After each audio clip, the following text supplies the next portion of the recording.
For those of you who may not have watched the last episode, we are doing a 3-part mini special leading up to the 2024 24 Hours of Le Mans. And last time, we talked about a single race, 1995, but now it's time to talk about the actions of a single manufacturer. And who better to talk about than one of the teams that have been there since the first round in 1923, one of the first motorsport dynasties, Bentley.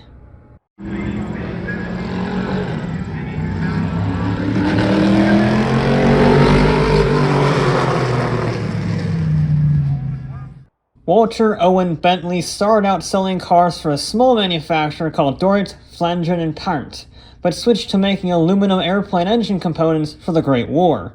That made a lot of money, and he founded Bentley in 1919. Walter immediately recognized the potential of racing as an opportunity to show off his new cars to potential buyers. So he raced in everything, from the Indy 500 to the RAC Tourist Trophy to even racing against public transport. His races against the trains would later inspire Top Gear's races almost a century later. Now, the only thing he beat in those endeavors was a train, but it showed that Bentley was serious about motor racing. And then in 1923, the French decided to create this endurance race on the public roads of Le Mans, a 24-hour race to test man and machine to the limit. Being a French event, 34 out of the 37 entrants were French. The other ones were 2 Belgian cars and 1 Bentley 3-liter, painted in their national color, British Racing Green. Bentley, as a company, gave some factory support, but it wasn't very much. The privateer 3-liter didn't even have a spare wheel or front brakes, instead relying on 2 drum brakes at the back to slow the car down on the 2 massive straightaways. But despite that insane handicap, the Bentley was one of the fastest cars on the track and was fighting for the lead, until one of their headlights had a stone through it, and nobody bothered to pack a spare. Amazingly, one of their competitors was a true sportsman and gave them a new headlight so they could rejoin in a distant second. You wouldn't see that nowadays. The French Chenard just kept pulling away before the 3-liter got killed by another stone, this time through the gas tank, which required them to walk to the pits, get some tools and a gas can, and fix the car on the racetrack, which you definitely don't see that anymore. You occasionally see sportsmanship between teams, but you don't see drivers getting out of their car, walking across to the other side of the racetrack, get parts, walk back and fix it there. And with a literal cork put in the gas tank, the Bentley returned to its lap record-setting pace, but it just lost too much time. The Chenard Walker scored an impressive 1-2 finish with the lone Bentley in 5th. Bentley's pace was obvious and they were just horrifically unlucky, but they wouldn't have to wait long. Especially because Bentley was so impressed with their performance that they offered a full factory program, and they would need it, as Chenard returned with 6 cars entering the 1924 round. Now, to ensure 1923 was not going to happen again, Bentley installed guards on all of their cars on the vulnerable areas, essentially an early version of a skid plate. They even put some mechanics on the other side of the track with a telephone to call the pits ahead of time so that they were ready. But it seemed like the cars built by the French airplane manufacturer Laurent Dietrich would take the win, leading the race through the day and into the night, followed by Frank Clement and John Duff's Bentley. But Bentley was patient, and soon the leaders hit mechanical trouble, allowing Bentley to inherit P1, and since those two have built up such a big lead over the 24 hours, even a terrible tire change couldn't stop Bentley from winning the 1924 24 Hours of Le Mans by 6 laps. The only foreign car on the grid beat the French on their home turf in just their first year of a full factory program. Having seen that it wasn't just a French-only event, the popularity of Le Mans to explode, and the entry list doubled for 1925, including 15 foreign entries, 2 of whom were 3-liter Bentleys. Unfortunately, both retired by lap 64. One caught on fire and the other ran out of fuel. And by 1925, you couldn't just walk to the other side of town and get a refill. This is now a serious event for serious competitors. Things didn't go much better in 1926. Bentley entered 3 cars, including their newest 3-liter Super Sport, which was the first Bentley with a top speed in excess of 100 miles an hour. One of the Bentley boys, George Duller, was pushing the newly arrived and leading Peugeots incredibly hard, so hard that he broke the track record before throwing the car into the ditch. He lost over 30 minutes not just digging himself out, but trying to find his helmet, which he thought he lost, only to find it on the passenger seat. And as much as I joke about it, I can't really blame him for putting in the ditch that much. He was pushing incredibly hard, and that meant his brakes blew. And to make matters worse, his fellow Bentley drivers also retired with engine failures, so with all 3 Bentleys out and both Peugeots disqualified, Laurent Dietsch scored a comfortable 1-2-3 finish. Bentley needed a rethink, and they thought that they needed more horsepower. And there were only 3 ways of getting it back then: more cylinders, more displacement, or forced induction. Bentley opted for option 2, the 4.45-liter inline-4 housed in the Bentley 4.5. This made 130 horsepower at 4,000 RPM in 1927. That was 30 more than their rivals. You see, their rivals focus on lightness, aerodynamic efficiency, and handling to build purpose-built Le Mans cars. Bentley thought that was too much work and simply said in interviews that there is no replacement for displacement. Yep, the phrase that defined the American muscle car era was originally coined by some British aristocrats who had a knack for invading France once a year. And it worked. Even as the infamous White House crash took out all but one of the Bentley entrants, the lone survivor of Dudley Benjafield and Sammy Davis won the 1927 running by a country mile. Even with a broken distributor, they won by 20 laps over second place. A year later, Wolf Bernardo and Bernard Rubens took another victory, breaking the outright distance record in the process, being the first pair to ever cover 1,600 miles with an average speed of nearly 70 miles an hour. When they returned 12 months later, the two of them did it again, becoming back-to-back Le Mans champions. 1927 was Bentley's most successful year at Le Mans. They locked out the top 4 slots in the photo finish, with their only retirement being on lap 7 with electrical problems. The winning number 1 car had a 24-lap lead over the next non-Bentley in 5th. 1929 was also the year Bentley introduced the new Speed 6. It was a heavy beast at over 4,800 pounds, but at the expense of literally everything else, it was damn fast in a straight line. The 6.6-liter 4-valve straight 6 had new carburetors, a heavy-duty crankshaft, and a higher compression ratio to make 200 horsepower, which propelled the apartment building on wheels to a top speed of nearly 120 miles an hour. The other competitors were getting pretty sick of Bentley's shenanigans, and Mercedes took up the task of bringing them down. Their solution, the 1930 SSK. Mercedes realized that in order to beat Bentley, you gotta build a bigger Bentley. The Super Sports Courser Rodstand had a 7.1-liter straight 6 with a supercharger mounted onto it to make 250 horsepower and 414 torque. That's more torque than a Ferrari 458. Only it isn't made of carbon fiber. It has tiny bicycle tires. It uses drum brakes, has the aerodynamics of a barn, and had no seat belts because it was safer to be thrown out of the car than stay in the wreckage.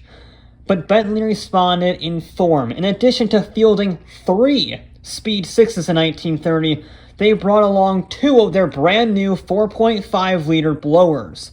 These supercharged variants of the 4.5-liter made 240 horsepower to match the Mercedes. And sure enough, the lead swapped between them several times throughout the night. But there was a problem shared with all of the supercharged monsters. The blown engines were horrifically unreliable, and by the end of the day, all of them had retired for various reasons, leaving it to the Speed Sixes to take another dominant 1-2 finish, 17 laps clear the Talbot in third. In fact, it was the same Speed Six of Wolf Bonatto. It was his third consecutive win in just his third entry, a unique 100% win rate. And that Speed 6 chassis number LB2332 became the first of just 5 cars to win Le Mans more than once. And all of this means that since Le Mans had started in 1923, Bentley had won 5 out of the 8 races, including 4 in a row. A 63% win rate since the event began. But the brutal truth is that Bentley was nearing collapse due to the Great Depression, and they retired from racing, being bailed out by Rolls-Royce the following year. That means that all of the Bentleys that entered Le Mans from this point on are privateers, and they just weren't very good, especially compared to Mercedes and Bugatti, who invested heavily in the race. The lone privateer Bentley had engine failure in 1931, while a different lone Bentley crashed on lap 1 in 1932, and in 1933 another privateer had yet another lap 1 crash, limping on until it retired on lap 25. Without factory support and factory drivers, the Bentley blowers were never going to win.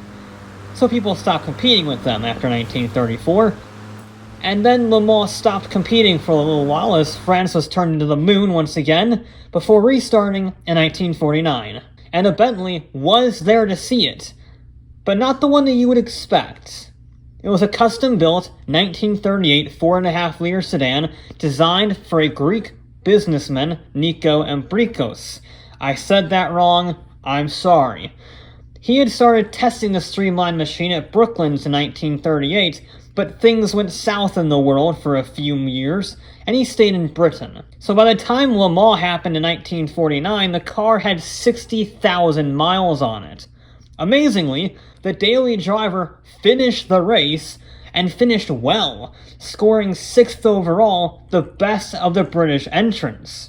1950 and 1951 were a bit of a weird amalgamation of Bentleys, including the aforementioned 4.5 and a few Mark IVs and Corniches.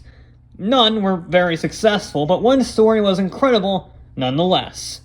Eddie Hall also had a 4.5-liter pre-war Bentley and wanted to do something special for his 50th birthday. Enter the 24 Hours of Le Mans, since he tried it with his 4.5-liter when it was new in 1936, but the race was cancelled due to labor strikes. So he entered the 1950 round with a 16-year-old Bentley coupe and started driving. And then just never stopped.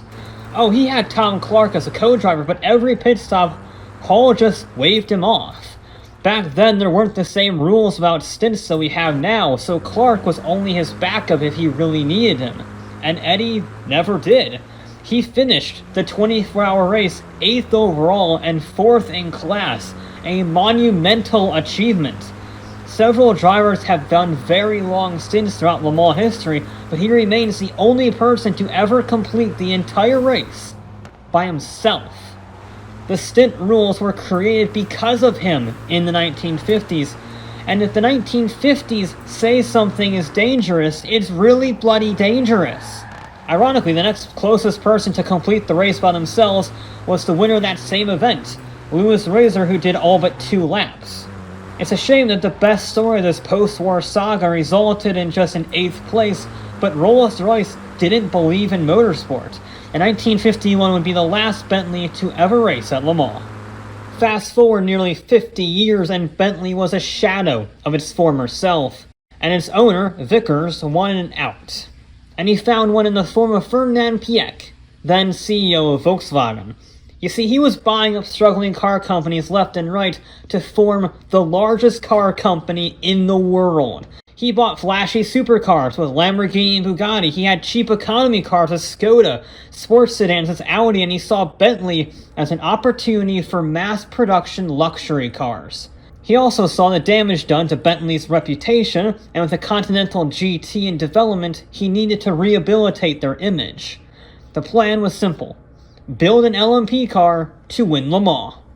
Using the engine from the dominant Audi R8 LMP 900 and taking chassis design notes from the what-if Toyota GT1, Bentley built the EXP Speed 8 for 2001.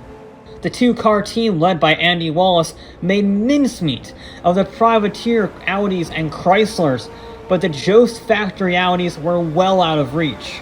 One Bentley caught on fire, leaving the number 8 car to finish third on its debut. An impressive achievement, no doubt, but 15 laps down on your sister company is painful.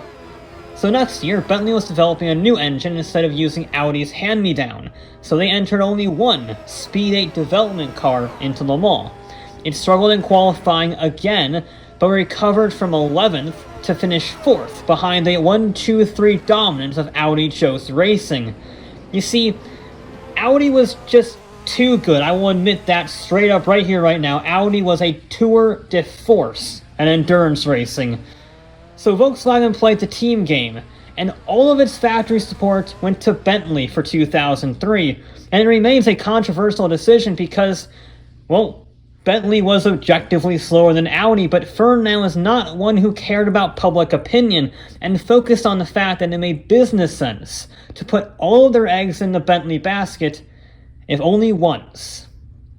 There isn't much point in running two rival factory teams, and it would be great publicity to launch the Continental GT sports car the same year they win Le Mans. So Bentley got a brand new engine, now making 600 horsepower, and redesigned the bodywork to fit around it. They also got the budget required to race it more than Le Mans. Specifically, they could use the 12 hours of Sebring as a test session for the big one. It didn't start well. They might have broke the rules in qualifying, which subsequently sent them down to the back of the grid. But they fought through it and recovered back up into a podium position, finishing a respectable 3rd and 4th, doing a last-to-podium challenge. The practice proved to be worth it as they finally had a good qualifying session at Le Mans, taking pole position by over 2 seconds. And that was the closest anyone got to them. With only a few privateer R8s on the grid, Tom Christensen, Ronaldo Capello, and Guy Smith cruised to an easy victory ahead of their sister car in second. It was their first win in 73 years, bringing their total up to 6. Those 6 wins put them 5th for all time behind Jaguar, Ferrari, Audi, and Porsche. Their 1927 winning margin of 350 kilometers remains an all-time record, and Le Mans made Bentley a household name in motorsports, a rare feat for a luxury brand. I will concede that they almost certainly would not have won 2003 without Volkswagen politics, but they still had to build a great team and a great car to win it, even if those great cars sometimes weighed over 2 tons.